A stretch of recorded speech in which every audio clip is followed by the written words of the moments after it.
Olá. Olha, hoje a gente vai mergulhar nos fragmentos de áudio bem interessantes que chegaram para nós. É um material assim com uma visão meio desconcertante, sabe? E incrivelmente direta sobre as mudanças que estão acontecendo por aí. Prepara aí porque o conteúdo é forte. É verdade. Nossa tarefa aqui é tentar desvendar o que está por trás dessas ideias na gravação. Ela fala muito do fim de uns modelos de vida, de trabalho, que a gente achava que eram para sempre, né? Uhum. E fala também do impacto assim gigantesco da tecnologia, inteligência artificial, automação e como isso tá tipo virando de cabeça para baixo o comércio, o nosso dia a dia mesmo. Exato. A ideia central do argumento que a gente ouviu é bem direta, quase brutal. Aquele caminho clássico: estudar, arrumar um emprego bom, seguro, aí construir família, se aposentar, parece que isso evaporou. Sim. E o material sugere que essa percepção está gerando uma certa desesperança, até um pânico, sabe? Principalmente na galera mais jovem. Fica aquela pergunta no ar meio perturbadora. Será que o futuro que a gente imaginava simplesmente foi cancelado? Exatamente. E a gravação entra bem nessa complexidade toda. Ela aponta para uma competição que está ficando cada vez mais acirrada entre o que a gente como humano consegue fazer e o que os sistemas automatizados fazem. Certo. E não só em tarefa física, né? Agora está invadindo o campo intelectual mesmo. O que a gente está olhando aqui levanta umas questões bem fundas sobre o que é valor hoje em dia, no século XXI, e como esse valor está sendo, assim, recalculado de forma drástica. Ok. Vamos tentar desempacotar isso aí, então. A análise no áudio começa justamente por aí. O fim daquele roteiro tradicional. Uhum. Crescer, investir um dinheirão, um tempo, em educação, faculdade, para conseguir um emprego, talvez para a vida toda, aí formar família, ter uma velhice mais tranquila. O material é bem claro e enfático mesmo em dizer que essa conta do investimento na universidade, por exemplo, parece que não fecha mais. É o que eles dizem, né? A promessa de retorno, sabe? Parece que sumiu. E por quê? Bom, a gravação aponta um culpado bem direto. A concorrência com a inteligência artificial. Uhum. A visão que eles trazem é que a IA não está só batendo na porta, ela já entrou. Já está aí para fazer muitas das funções de colarinho branco, sabe? Aquelas atividades que dependem mais do pensamento, do conhecimento. Sim, o trabalho intelectual. Isso. E a sensação que o áudio passa é que essa onda não vai recuar, sabe? Mas não é só isso, né? A transformação é mais ampla, certo? Correto. A análise que a gente tem aqui não fica só no trabalho intelectual, não. Ela vai em detalhes com exemplos bem concretos de como a automação está avançando também sobre o trabalho manual. Ah, é? Tipo o quê? Então, o áudio menciona robôs sendo usados na construção civil, por exemplo. Robôs que conseguem pintar ou instalar painel de drywall com uma velocidade, uma precisão que, assim, supera equipes humanas. Nossa. Fala da automação no transporte, que a gente já vê bastante, né? Uhum. Mas projeta isso para profissões que a gente talvez achasse que estavam imunes, tipo encanador, eletricista. Sério? Como assim? Imaginando máquinas especializadas, sabe? Não precisa nem ser aquele robô humanoide de filme. Máquinas que fazem o serviço e operam direto 24 horas por dia, 7 dias por semana. O áudio até faz questão de diferenciar essa automação funcional desses robôs com cara de gente da ficção. Isso já é bem impactante.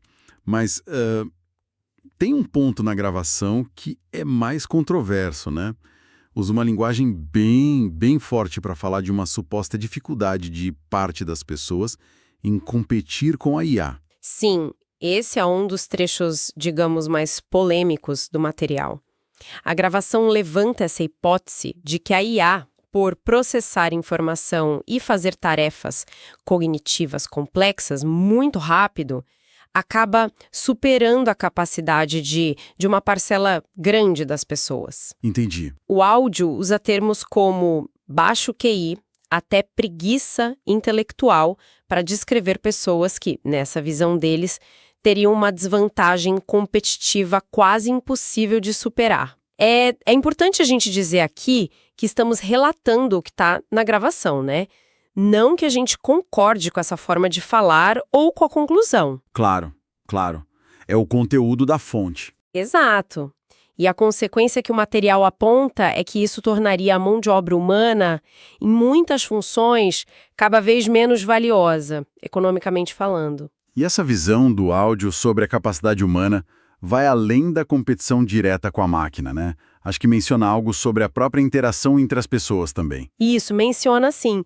Um ponto extra que o áudio levanta é uma observação sobre uma aparente piora na capacidade de comunicação, de entendimento entre as pessoas hoje em dia. Segundo essa visão, as pessoas teriam mais dificuldade para conversar, para entender as nuances, para chegar num acordo, sabe? E isso, claro, dificultaria a colaboração, a resolução de problemas mais complexos que a gente não pode simplesmente delegar para as máquinas. Entendi. E aí criaria um ciclo meio vicioso, onde a nossa dificuldade em colaborar abriria ainda mais espaço para soluções tecnológicas. Fascinante e um pouco assustador, né? E essa onda toda de transformação, como o áudio descreve, não para no mundo do trabalho. Aqui a coisa fica realmente interessante. A gravação descreve um cenário de esvaziamento físico. Ah, sim. Lojas de rua fechando as portas, bares, restaurantes, e lutando para sobreviver, sabe? Centros urbanos que antes eram super movimentados agora parecem meio que perdendo o propósito original. É uma imagem forte. E a causa principal que o material aponta para isso é a concorrência, assim, avassaladora do online. O áudio fala que a comparação de preço na internet é implacável, uma força que o comércio físico tradicional, para produtos comuns, padronizados, quase não consegue lutar de igual para igual. E ainda soma isso com uma logística de entrega que está cada vez melhor, né? Os prazos estão ficando absurdamente curtos. O argumento é que fica inviável, economicamente, manter uma loja física cara só para mostrar produto que a pessoa pode achar, comparar e comprar online. Muitas vezes mais fácil e mais barato. E é exatamente aí, nesse ponto, que a gravação traz o que talvez seja o conceito mais provocador e central para o comércio. A ideia de que os estabelecimentos físicos que dão certo hoje e no futuro não vendem principalmente produtos. Eles vendem espaço. Vender espaço? Como? Como assim vender espaço? Essa é a inversão de lógica que o material propõe, sabe? E ele detalha com exemplos bem claros. Pensa num supermercado. Na visão da gravação, ele não vende só o arroz, o feijão. Ele vende, na verdade, aquele espaço privilegiado na gôndola para que as marcas mostrem seus produtos para a gente. Ah, entendi. O ponto de exposição. Isso, um restaurante. Não vende só a comida, ele aluga o ambiente, né? A mesa, a cadeira confortável, a cozinha que funciona, o banheiro limpo, a atmosfera, para que o cliente tenha uma experiência boa ali naquele lugar. Faz sentido. Um evento, um show, mesma coisa, não vende só a cerveja ou a música. Vende o acesso exclusivo àquele espaço controlado, seguro, com uma curadoria, né? Cria um monopólio temporário de experiência ali dentro. Entendi. Então, o produto em si fica quase secundário em relação ao valor do ambiente, da experiência que aquele espaço físico oferece. Exatamente. E o fascinante aqui é como o material argumenta que a sobrevivência, o sucesso dos negócios físicos depende totalmente de entender e dominar essa contabilidade do espaço. Contabilidade do espaço, gostei disso. Tem que gerenciar o metro quadrado como um ativo valioso, que oferece segurança, conveniência, um ambiente legal, exclusividade. A gravação é bem direta nesse ponto. O dono de um bar que ainda acha que o negócio principal dele é vender cerveja, sem entender que ele está, na verdade, gerenciando um espaço para a galera socializar, consumir, esse dono, segundo a gravação, está fadado ao fracasso. Porque ele não entendeu onde está o diferencial dele nesse novo cenário. Ele está competindo com a entrega em casa, né? Então o espaço dele tem que oferecer algo que a sala de estar do cliente não oferece. Nossa, isso muda toda a perspectiva. E essa redefinição do valor no comércio físico, junto com aquela pressão no mercado de trabalho que a gente falou antes, a IA competindo, salários talvez parados ou caindo, tudo isso cria um caldo, né? Um ambiente econômico e cultural que, segundo a gravação, está empurrando outros comportamentos. Exatamente. O material que a gente analisou descreve o que chama de uma verdadeira febre das apostas, sabe? As famosas bets. Ah, sim. Tá por toda parte. Exato. essa prática parece que está se infiltrando em quase tudo. Não é só futebol. É jogo eletrônico, é valor de item colecionável, qualquer coisa vira motivo para aposta. E o áudio liga isso direto à dificuldade que as pessoas estão tendo para ganhar dinheiro ou complementar a renda do jeito tradicional. Seria tipo uma busca por ganho rápido, alternativo, nesse cenário de incerteza. Precisamente. E o áudio vai até um pouco além, analisando isso como parte de uma tendência maior, a tal da gamificação da atividade econômica. Gamificação? Tipo, transformar tudo em jogo? Isso. Quer dizer, aplicar elementos e lógicas de jogos, pontos, recompensas, ranking, competição, missão, em atividades que não são jogos em si. As apostas são um exemplo óbvio, né? Mas o material também descreve as próprias compras online como um jogo. Como assim? Aquela caça por cashback, a corrida por cupom de desconto, participar daqueles clubes de venda exclusivos em rede social. Tudo isso transforma o ato de consumir ou de buscar uma renda extra numa espécie de partida, de jogo mesmo. E como isso se encaixa no quadro geral que a gravação está pintando? Olha, se a gente conectar isso ao quadro geral, faz todo sentido dentro da lógica que o áudio apresenta. Num cenário onde a renda que o material chama metaforicamente de energia escassa está mais difícil de conseguir pelo trabalho normal. Uhum. As pessoas buscariam, então, otimizar cada transação, cada oportunidade. Sabe, usando essas mecânicas de jogo para maximizar desconto, para conseguir uma pequena vantagem aqui e ali, ou para tentar a sorte mesmo, buscando um ganho maior. É uma adaptação, um comportamento que surge dessa pressão econômica que o áudio descreve. Entendi. Mas essa dependência cada vez maior do digital, seja para comprar, para tentar ganhar dinheiro, até para apostar, isso também traz riscos, né? Pelo menos segundo a gravação. Sim, e esse é um dos pontos, assim, mais sombrios que o material levanta, a questão da vulnerabilidade social. Vulnerabilidade. A gravação observa que, com essa confiança toda na eficiência da logística de entrega online, as pessoas estariam mantendo estoques cada vez menores de coisas essenciais em casa, principalmente comida. Fala-se em estoque para só 2 ou 3 dias no máximo. A dependência daquela entrega just in time para abastecimento diário seria enorme. E qual o risco disso, então, segundo essa análise? Bom, o material descreve um cenário que chega a chamar de apocalíptico ou holocausto. A preocupação que eles expressam é sobre o que aconteceria se essa cadeia logística fosse interrompida de repente. Tipo, Sei lá, uma crise de energia, um colapso do sistema, um desastre natural grande ou até um ataque cibernético pesado. Com estoque mínimo em casa, a previsão que o áudio faz é que a situação poderia virar um caos social muito rápido. nossa senhora. Com gente recorrendo à violência para conseguir o básico como comida. A gravação usa aquela imagem forte de pessoas matando por um pedaço de pão em questão de poucos dias. É uma visão bem extrema, claro, mas serve para ilustrar a fragilidade que eles percebem nessa dependência da logística. É uma perspectiva bem drástica mesmo, e isso traz a gente de volta pro centro da argumentação do áudio, né? Aquela ideia de que a mão de obra humana estaria meio que perdendo o propósito central na economia, principalmente quando compara com eficiência, a capacidade do que o material chama de inteligência das coisas, ou a IA. Exato. A trajetória que eles descrevem é de um mundo que antes girava em torno do trabalho humano para um que depende cada vez mais da operação autônoma das máquinas, dos sistemas. Sim, a conclusão que o áudio apresenta é cortante.